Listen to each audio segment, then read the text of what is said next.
Salut, c'est Géraud de Africa SOF, la plateforme de l'entrepreneuriat qui parle de tout entrepreneuriat par les Africains et pour les Africains.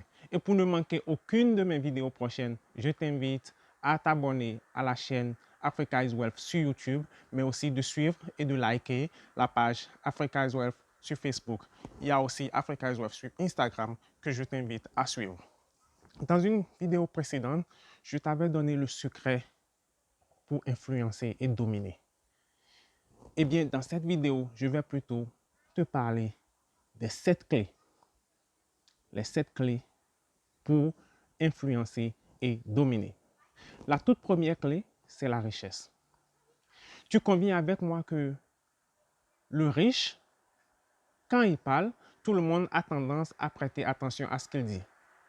Même si des fois ce qu'il dit n'est pas juste, on a quand même tendance à y prêter attention. Ça, c'est la première clé. La deuxième clé, c'est bien sûr l'immobilier.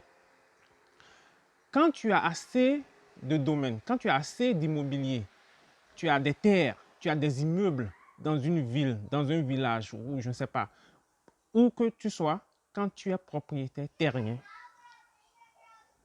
pour qu'il y ait des changements dans la ville, par exemple, pour que la mairie construise une école, une maternité, une nouvelle voie, ils ont tendance à chercher ton avis. Pourquoi? Parce qu'ils savent que tu es propriétaire de domaine, tu es propriétaire d'une grande surface, tu as des immeubles et ils veulent que tu dis quelque chose, que tu leur apportes quelque chose dans ces différents projets-là. La troisième clé, et bien sûr, c'est la connaissance et l'information. Je mettrai ces deux-là ensemble, la connaissance et l'information. Quand tu as assez d'informations sur un sujet précis, tu es influent. Assez d'informations, tout le monde prête attention dès que tu ouvres la bouche. Pourquoi? Parce que tu as ce qu'ils n'ont pas. Donc, tu peux influencer ton milieu quand tu as les informations qu'il faut. Quatrième clé, cher ami, pour influencer, c'est avoir le contrôle d'un système. Pour bien illustrer ça, je vais te donner deux personnalités que tu connais sûrement déjà. C'est Bill Gates, l'un des hommes les plus riches du monde, et Mark Zuckerberg de Facebook, aussi l'un des hommes les plus riches du monde. Bill Gates, c'est celui qui contrôle Microsoft. Parce qu'il contrôle un système qui se retrouve dans des millions d'ordinateurs. Il a de l'influence. Crois-moi, des fois, le gouvernement fait appel à lui. Le gouvernement veut savoir ce qu'il pense d'un certain sujet dans ce domaine et dans beaucoup d'autres domaines. La même chose pour Mark Zuckerberg de Facebook. Il a le système Facebook, donc il a de l'influence. Sans entrer dans beaucoup plus de détails, j'aimerais seulement que tu comprennes que quand tu contrôles un système, quand tu as la même mise sur un système, tu es très, très influent. La cinquième clé, c'est le power, le pouvoir. Tu comprends bien que le président de la République a de l'influence. C'est le pouvoir.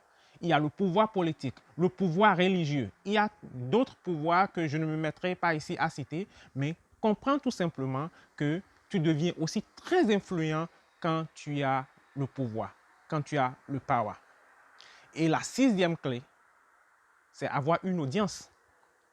Pourquoi appelle-t-on ceux-là qui ont des gens, des milliers de gens qui les suivent sur Facebook, Instagram, Twitter et j'en passe? On les appelle les influenceurs. Ce sont des gens qui influencent, c'est parce qu'ils ont une audience. Donc, c'est l'une des clés pour influencer et dominer dans un milieu.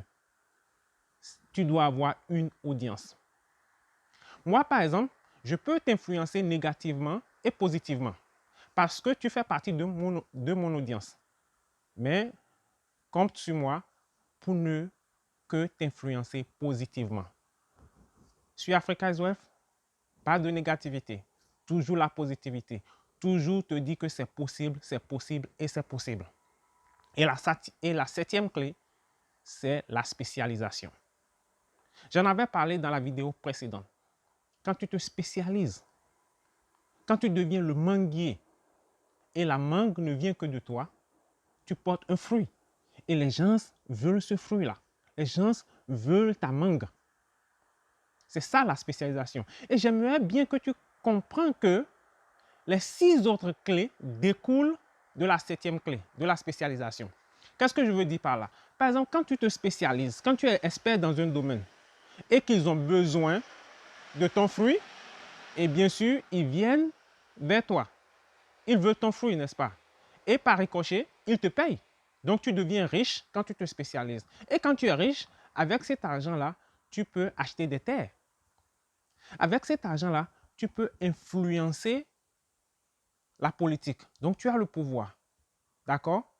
Tu as la connaissance. Tu as l'information. Avec cet argent-là, et parce que tu es expert dans ce domaine, tu te constitues une audience. Je ne sais pas si tu comprends le fond de ce que je suis en train de te dire. La spécialité est tout simplement, pure et simplement, la clé de la réussite. Ne cherche pas à devenir riche, cherche plutôt à devenir un homme de valeur. Et pour devenir un homme de valeur, tu dois te spécialiser. D'accord? Maintenant, pour te spécialiser, il y a bien sûr des étapes à suivre.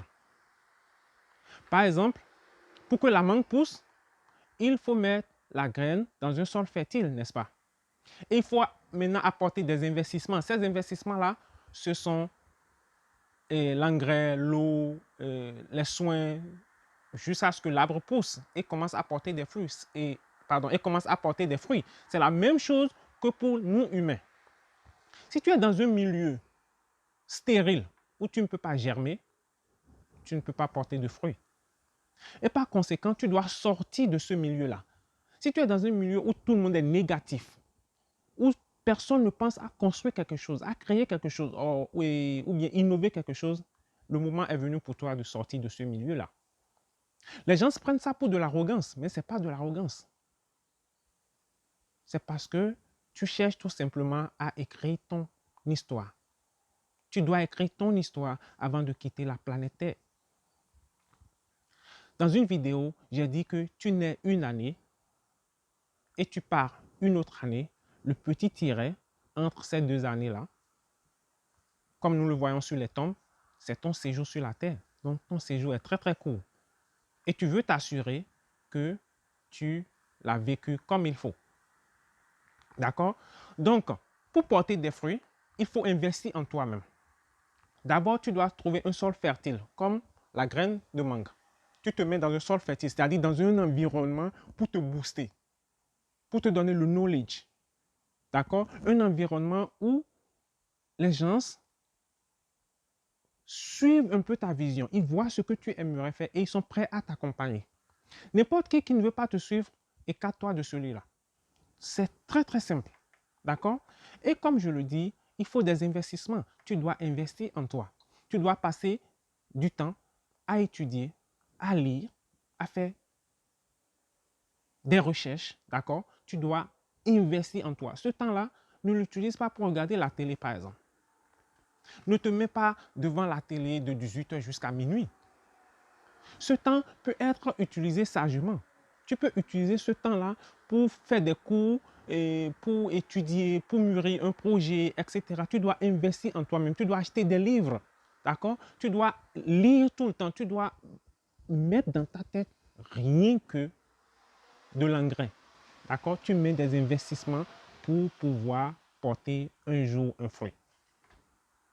Le scénario du manguier, c'est tout juste pour te montrer ce qui nous arrive à nous, humains. D'accord? Donc, tu dois nécessairement faire des investissements. Et dès que tu commences à faire des investissements en toi, tu commences à progresser. Et comme le manguier, d'accord, la graine du manguier reste dans le sol pendant un bon bout de temps. D'accord? Donc, quand tu commences, personne ne te voit, on ne sait pas ce que tu fais, on ne sait pas ce que tu es en train de faire au fait. Et petit à petit, le manguier commence à sortir de la terre. C'est toi comme ça qui commences à grandir. Mais tu ne portes pas encore de fruits. Donc, personne ne te porte attention. On ne prête même pas attention à toi. C'est-à-dire, on te néglige, tu es zéro. On ne te regarde même pas. Mais on sait que tu es là et que tu pousses. On t'observe, mais toujours est-il qu'on ne te prête pas attention. Et un beau matin, tu commences à porter des fruits. Les gens se remarquent maintenant que, waouh, celui-ci, il a quelque chose d'intéressant. 2, 3 jours, quelques semaines après, voilà tes mangues. Bien beau, bien mûri. Tu viens de porter le fruit. Et du coup, personne, plus personne ne passe sans tourner sa tête pour regarder ce beau manguier. Le manguier, sans ses fruits, n'était pas beau. Mais maintenant qu'il porte des fruits bien colorful, bien jolis, tout le monde y prête attention. Et non seulement ils prêtent attention à tes fruits, ils veulent tes fruits. Bienvenue dans le monde de la réussite. Tu as atteint ton objectif quand tu portes tes fruits. Chacun de nous est né pour porter des fruits. Il suffit de trouver en toi ce dans quoi tu vas te spécialiser. Eh bien, les 7 clés pour influencer et dominer, les voici. Je viens de te les donner. J'espère que ce message est bien reçu. C'est Géraud de Africa is Worth et tu sais exactement là où me trouver. À la prochaine.